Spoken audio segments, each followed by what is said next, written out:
back at the Smart Another Coliseum. It's a 9-point lead para sa Meralco Bolts, 86-77.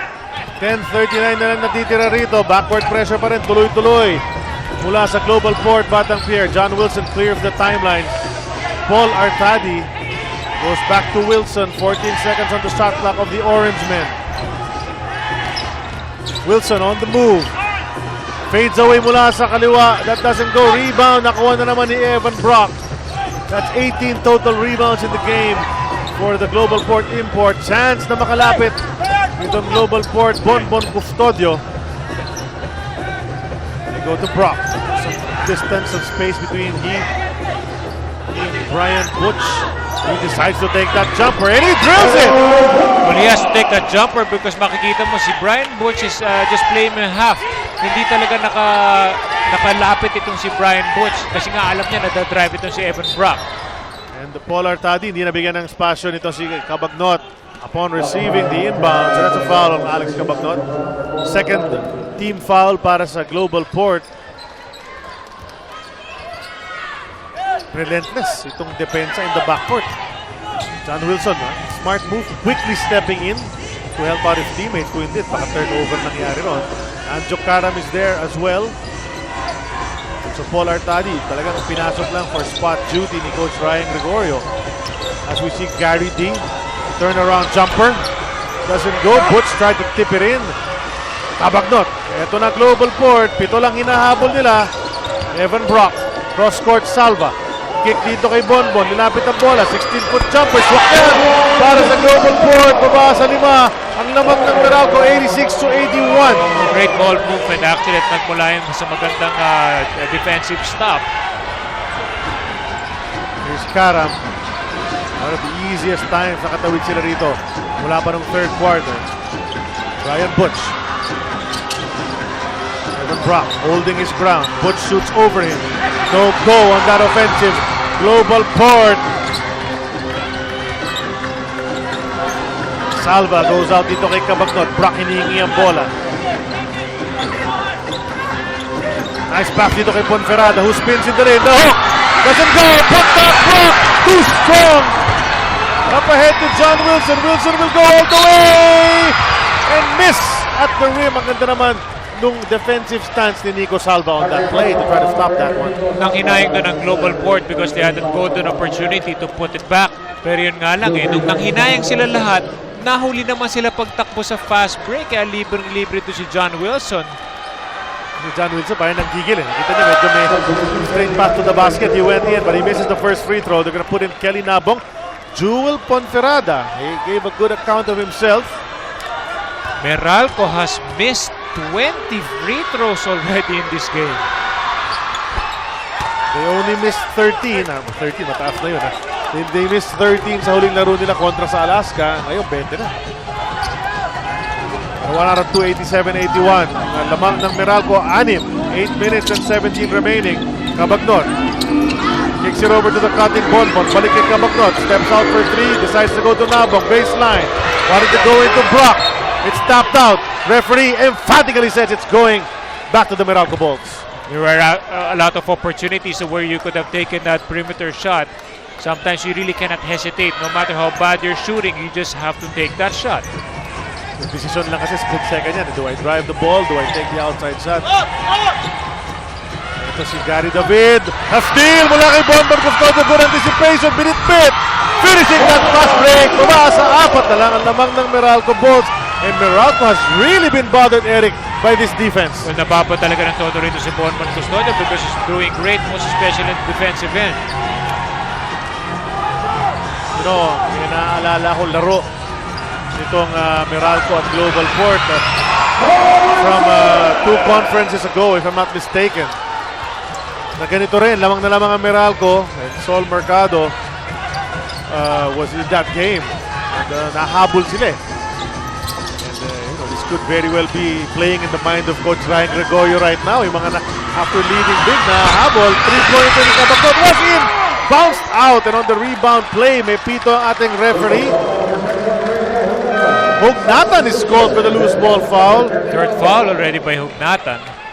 Pero nga, Charlie, when you have a position like this, when one team is making a run on you, Most important thing is either to make free throws or to really just execute.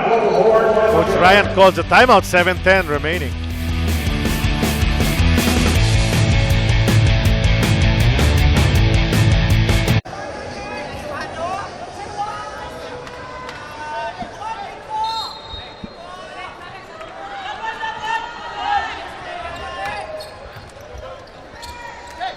Ito ang pang-apat ang laro ng Global Port sa ating torneo.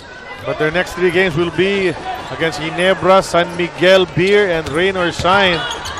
So all tough assignments in a very short conference. Gaya ng pinaliwanag ni kasamang Eric kanina.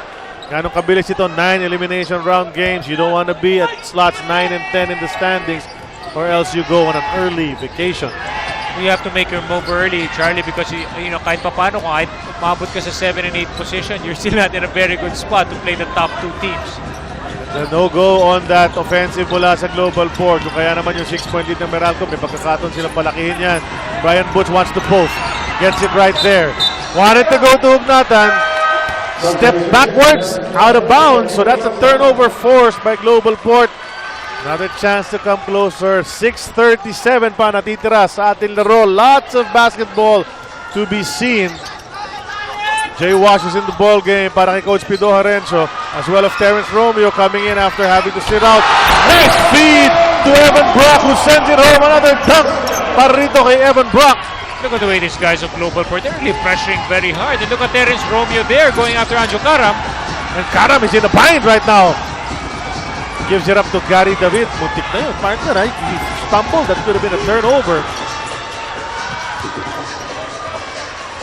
Ito si Wilson. It's been a steady hand para kay Coach Ryan Gregorio, si John Wilson. But only 2 seconds remaining. Decides to take that 3. It's short. It drew some rims. So there's a 24. Pero nakakuha na ng kaputi. Ito na si Terrence Romeo. Maatake mula sa kaliwa. Decides to pull it back out. Evan Brock. Thinking about taking on Reynel Hugnatan. Swats his arm away on defense. Brock in the lane!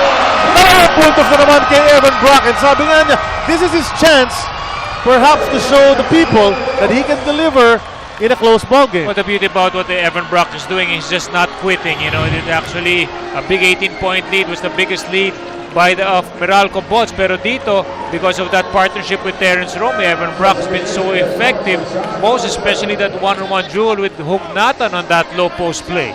In between the two big boys, he was able to make that basket. Ito si Evan Brock. O kaya naman, isang field goal na lang ang lamang ng Meralco, 89-87. This was once an 18-point lead for the Bolts. But Global Port decided to pressure in the backcourt, becoming more aggressive, daring Meralco to make its free throws. Tapos ito, ganyan kalapit na ang kanilang inabot, 89-87 ang ating score. Wala naging diferensya basically. Ang tempo ng laro ay napunta sa Global Port. They want it fast, they wanted the speedy type, open court basketball. Now Meralco would really have to find a way to set up guys like Brian Butch again to be free. Gary David, tumanggap ng bola rito. Sabi niya, mauna na kayo, kaya ko na to. And he crosses the timeline as he promised. Now Anjo Karam. And they burnt 9 seconds off that clock just to get it across. Now we're down to 8 sa kanilang shot clock itong Meralco. Anjo Karam, nilab dito sa loob. Kay Brian Butch on the way up. Wala nang dalang bola. Hacking foul ang tinawag kontra sa Global Port. Bonbon Custodio, pang-apat na personal yan. And Brian Butch will shoot 2 free throws. It's been a long time since Butch was on the line. Well, Meralco did the right thing because every time Brian Butch goes in a 2-man game, doon nagkakaroon ng problema because you don't really want to leave Brian Butch kasi kung di mo naman siya iiwan to switch off on the guard, nalilibre naman yung guard for an attack to the basket. 9 out of 11 mula sa linya para kay Brian Butch. The steady big guy para sa Meralco. Number 32 has 33 points in the game. Romeo goes to Cabagnot. Balik kay Romeo. Gusto dumiskarte. Sometimes you just gotta let the guy do his thing. Just like on that play. When he did his thing, right, he actually read that defense very well. And you can really sense the maturity on Terrence Romeo's game. Not only is he playing great defense, but he's taking the shots at the right time. Ay, hinihingi niya yung bola. Sa veteranong Alex Cabagot, sabi niya, give it to me. Didiskarte siya. Outside shot from Butch! Oh, this what a is crucial three! What a big shot! That's brought to us by PLDT Home Evolution. Turns your ordinary TV into an internet TV. Composure there by Brian Butch, already with 36 big points in the game. That's quite a big basket, Eric. Although marami pang oras ng tira, 4:22 remaining. The lead was down to 2. Ngayon, balik sa 5. The pass goes to Brock. Almost stolen away. Anjo Karam with a push. That's going to be a foul on the guard from San Beda. Pang-5 na ni Karam yan. But look at this shot. Not intimidated by the fact there was a 6'11 guy in front of him. Fading away. Tapos dito naman sabi ni Brian Butch, I'll take my stab. I'll take it a little further. 3 ang kanya. Nakailang 3 na rin ito si Brian Butch sa larong ito. 5 out of 10. So 50% shooting from beyond the arc.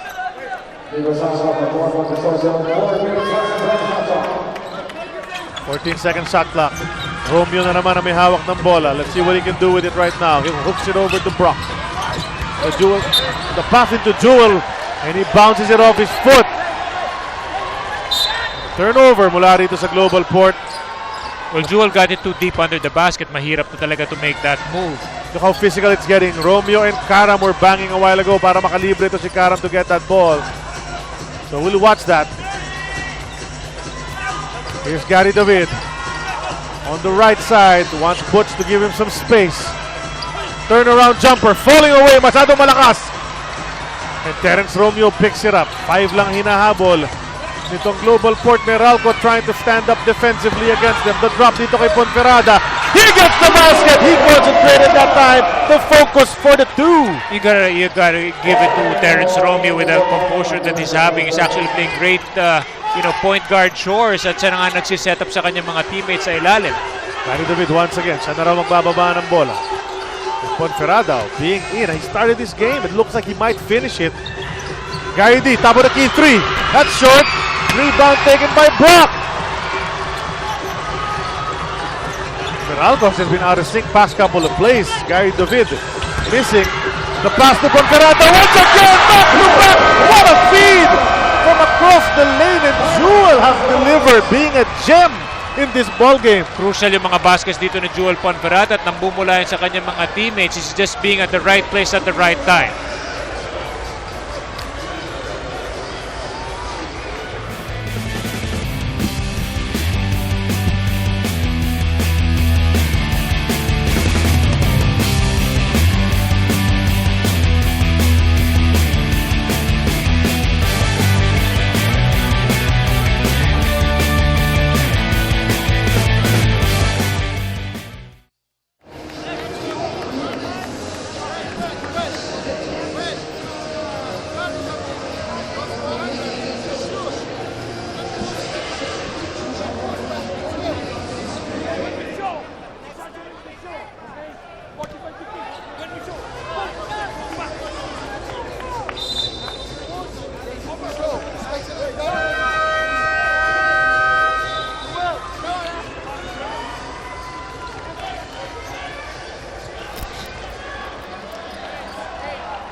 This PLDT Home Evolution PBA Commissioner's Cup Conference is presented to you by PLDT Home Evolution. Turns your ordinary TV into an internet TV. The backcourt pressure. Yan pa rin para sa Global Port, but Cliff Hodge wants to go all the way. No go on the lay-in attempt, pero may foul daw si Jewel Ponferrada. Sabi ng ating referee, pangatlo ni Jewel Ponferrada yan. Tried to just keep his hands up, but there was contact on the way up.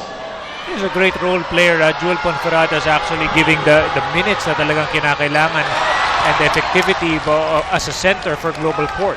And to the delight of the Global Port fans na nakaupo rito malapit sa atin, mintis ang unang free throw ni Cliff Hodge, but he sinks the second, so the lead is back to 2, 95-93.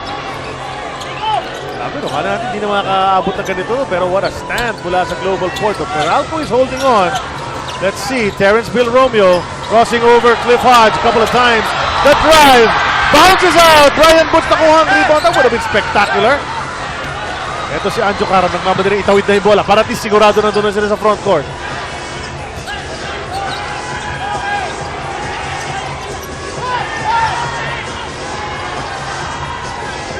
Karam.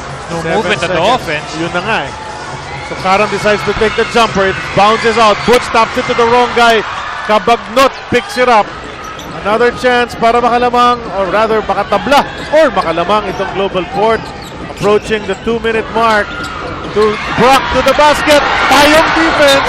Great Mula rito kay defense. Butch. Ganda na ng setup na ginawa ito ni Alex Cabagnot. Pero yun na nga eh, Brian Butch was just there playing great defense. Nakatingkayan lang siya with his arms up. Alam mo, yung mga defenders natin, lagi sinasabi pag may foul na tinatawag, nakataas lang yung kamay ko. Ay, doon sa play na yun lang talaga, nakataas lang talaga yung kamay ni Brian Butch. Totoo. Iniwasan ni Brock yung bola because na-intimidate na nga siya kay Brian Butch, but there's no way that he can really get a shot off at sumablay na naman. Actually si Butch, he missed that free throw. Pagod na rin siguro tong malaking mama na ito, running up and down the court, trying to battle inside. 9 out of 12 from the line.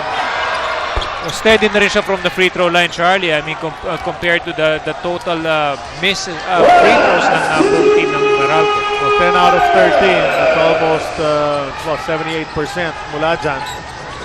Ito si Romeo on the move once again. Drops it over to Jewel Ponferrada. Ang kanyang favorite recipient, and Jewel delivers again. He is in double digits. Defensively, nagiging problema doon. Guys like Romeo is breaking down that defense. That's why guys like Ponferrada underneath are wide open. Gary D goes up and draws a foul para makapunta sa linya for 2 free throws. So si Gary D naman ang susubok mula dyan sa linya. May pasok ang dalawang free throw kasi his teammates earlier have been missing. It's a good screen there by Evan Brock. Kaya naman libre, but a tough shot there by Ponferrada underneath. Gary D, uncharacteristically poor shooting night mula dyan sa linya so far. 3 out of 7 earlier, now that's 4 out of 8. And Salva will go out as Bonbon Custodio. Pinasok muli nito si Coach Pido Harencio. 15 points for Gary. That's his average this conference so far. And he misses the second one. So tuloy-tuloy pa rin ang split free throws ng Meralco Bulls, just keeping that door open para sa Global Port. And after they cross the timeline, tumawag ng timeout ang Global Port bata player. Nililinaw ni Coach ni referee Jimmy Mariano kung is it a full, is it a 30? It's a full timeout called. We'll be back.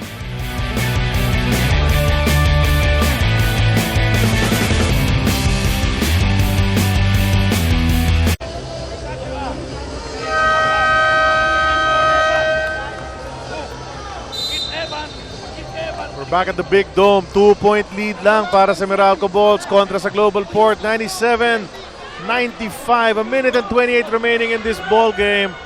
What a exciting ball game this has turned out to be, Eric. Kanina akala natin medyo lumalaki na lamang ng Meralco. And they'll have 3 games coming up against Talk and Text, Air 21 and Rain or Shine. Kahit sino makita mo dyan sa mga projected the games, mahirap lahat ng kalaban. Mahirap, and at the same time, you only have 9 games in the elimination round. Brock strong to the basket. Upstairs. Block mula rito kay Brian Butch. 2 imports go down. Dagdagan mo pa ng isang Reyna Lugnatan. Brock is actually doing the right thing. He just take it strong to the basket and draw those fouls. So far, Evan Brock 11 of or actually 8 out of 12 ang kanyang free throws. Let's see what he can come up with. 30 points, 22 rebounds. Grabe yung stats, partner. Monster statistics. Steady so far for Brock. Sabi na kanina, solid as a Brock. Diba? Another crucial one. This would tie it up. Pag pinasok ni Evan Brock ng pangalawang free throw. We're all tied. A minute and 26 remaining here at the Big Dome. 97 apiece yung magkabilang koponan. And ito, backcourt pressure. Tuloy-tuloy pa rin. David gives it up to Karam. Karam naman ngayon sa Menyas na sana magkatawid. Balik kay Gary David. 3 from outside. It rolls out. And Evan Brock is decked on that rebound. That's going to be a free throw. 2 free throws rather. Para kay Evan Brock na may pagkakataon makuha ang lamang para sa Global Port. Kailan huling lumamang ang Global Port? Kanina pa, 3-0. 3-0 yung start ng ating laro. Pero look at this combination by Coach Pido Harencio. 3-guard lineup. These are the guys who are actually forcing itong Meralco to speed up that game. Rims it out on the first. Another chance para makuha ang lamang.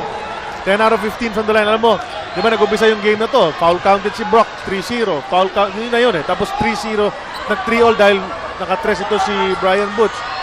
Tapos yun na yun. Hindi na nakalamang ang global port. Ngayon, hindi pa rin lumamang dahil dalawang free throws ang hindi na ipasok. Ito si Evan Brock. What a game this is going to be in the wind-up. And Jokaram goes to Brian Butch. Here's Wilson to Reynel Ugnatan. 55 seconds to go. They're looking for Butch, but Reynel decides to take it himself. He was bumped, no call. Cliff Hodge, offensive rebound. Butch steps into a three! And he drills it! What a crucial three para kay Brian Butch! A 3-point lead. That's brought to us by PLDT Home Devolution. Turns your ordinary TV into an internet TV. What a shot from Butch! It's a great rebound also by Cliff Hodge, and he actually knew who to kick it out after here. That miss, that low post incursion of Hugnatan, hinanap ka agad si Brian Butch for a 3-point shot from the top. And lahat ng ganyan na 3-pointers, walking into the shot, and that was exactly what he wanted. That's exactly what he got. 1, 2, 3, pumping that hand. Enjoy yung malaking mama. Pagka natin, ito si Coach Bido Lorenzo kung anong formula. Ball! Okay. Ball! Cut! And then, Jewel, dive. Dito ka sa kabila. And then screen. Hit natin si Evan. If not, after you screen, Terence, pop out. Okay, if you have the shot, take it. Nothing happens. Okay, ball screen. Lipat ka sa kabila, Jewel. Okay, after you ball screen, atake tayo. You can slip or pop out, then drop. Okay? I have two more.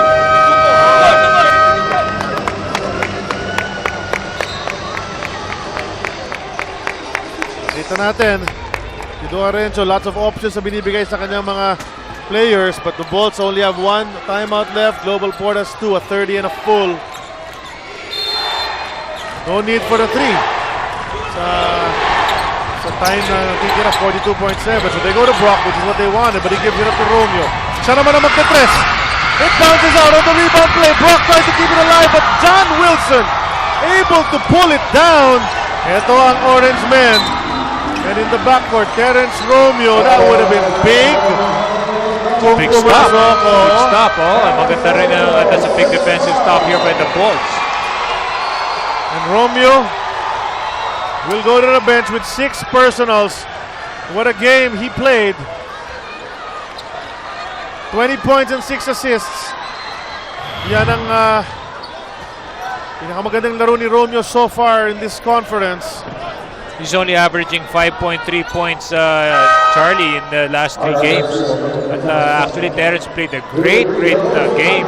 Defensively, he was pressuring. Ang ganda rin ng kanyang inopensa for this game. Pero yun nga lang.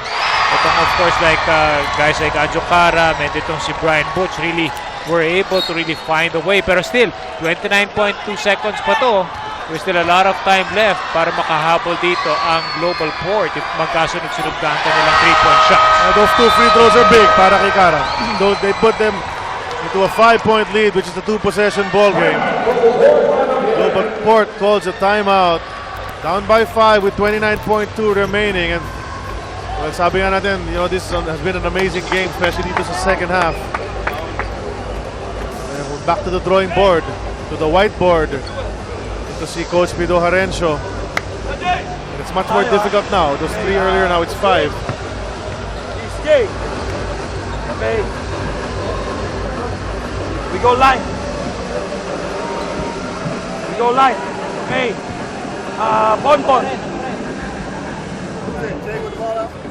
Yeah, taking the ball out. You're in the middle. Okay.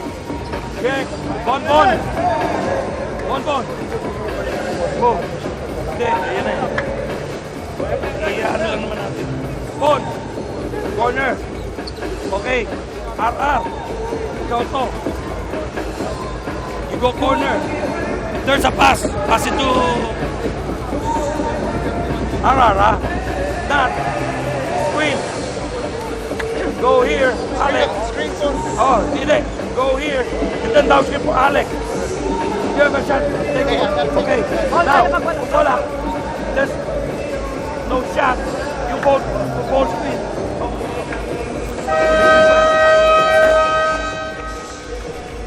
Kung narinig natin, Eric, namamaof na talaga ito si Coach Pido Arenzo after all that screaming and shouting and barking out of instructions.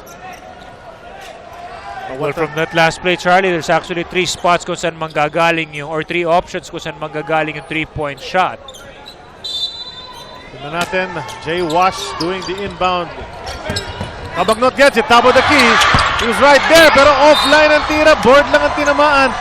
And the crunch man, that was way off para kay Alex Cabagnot. Just out of sync talaga offensively mula nung nagpalit ng uniforme. Well, you know, Coach Pido Horencio was able to get the shot off. Kung ano naman yung dinesign niya, gano'n naman ang nangyari. Maganda, Alex had a chance here, pero it was off to the left. So Brian Butch, sa pandagdagan ng kanyang point total, 41 points for the big man. And yung 41 points, parang very quiet, no? Kahit maraming tres, he spread it out throughout the ball game. 2 for 2, the lead has gone up to 7, 104-97. Tamaan from the 3-point land. Ito si R.R. Garcia. He's gonna take 3 free throws. It's going to be a 3-point attempt right there. That was a foul by Hugnatan. Much to his consternation, pero ito pagangat. Caught in the rotation. Sabi talaga eh. Oo. Sumabit talaga si Reynald in that last attempt. And they've been calling that all night, yung kanyang klaseng foul. RR missing the first.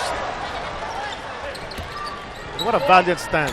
You gotta praise itong Global Port na dun sa kanilang habol dito sa second half after being down by 18 in the third quarter, able to come and tie the ball game. First point of R.R. Garcia. Actually, yun ang first 2 points in the game. Only 19 seconds to go. Brian Butch, hirap pa ka-inbound, but Karam gets it. Gotta credit this guy, Karam. Brian Butch decides siya na lang magdadala. Crosses the timeline over to Cliff Hodge. Gets it right back, and they know that if he fouls, he's gonna make those free throws anyway. A tough win here by the Meralco Bulls. Despite missing a lot of free throws, they were able to hang on. And the gallant effort by the Global Port Batang pair of really fighting back from 18 points down and even given that chance to actually win the game. Sorry loss for Global Port. You gotta be proud, however, of his boys. Ito si Coach Pido Arenzo for trying to come back.